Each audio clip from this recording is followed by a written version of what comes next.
Ako si Maria Clara de los Santos y Alba at mas kilala ako bilang Clarita. Ako ay nag-iisang anak ni na Doña Pia Alba at Kapitan Tiago na sumisimbolo ng dalagang Pilipina.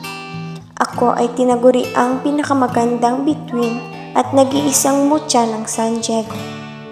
Ako ay may katangiang mahinhin, maganda, masunurin, mapagmahal, at kilala bilang may kalinisang puri bilang isang babae. Ako'y simpleng Pilipino lamang na umiibig kay Crisostomo Ibarra. Siya ang nag-iisang anak at tagapagmana ni Don Rafael Ibarra na mula sa Europa at nagpatayo ng paaralan para sa mag-aaral na Pilipino.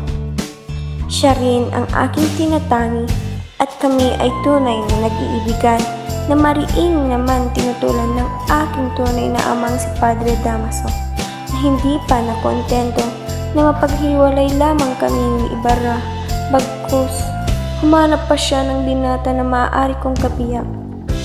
Kay bigat sa aking kalooban ang aking pinagdaraanan. Sumabay pa rito ang katotohanan na ang aking tunay na ama ay si Padre Damaso. Doon mas gumulo ng gumulo, unti-unti nang nagugunaw ang mundo ko. Wala na si Crisostomo. At sa pagwawakas-wakas, dala ng labis na pangungulila, natagpuan na lamang ako ng walang buhay sa aking higaan.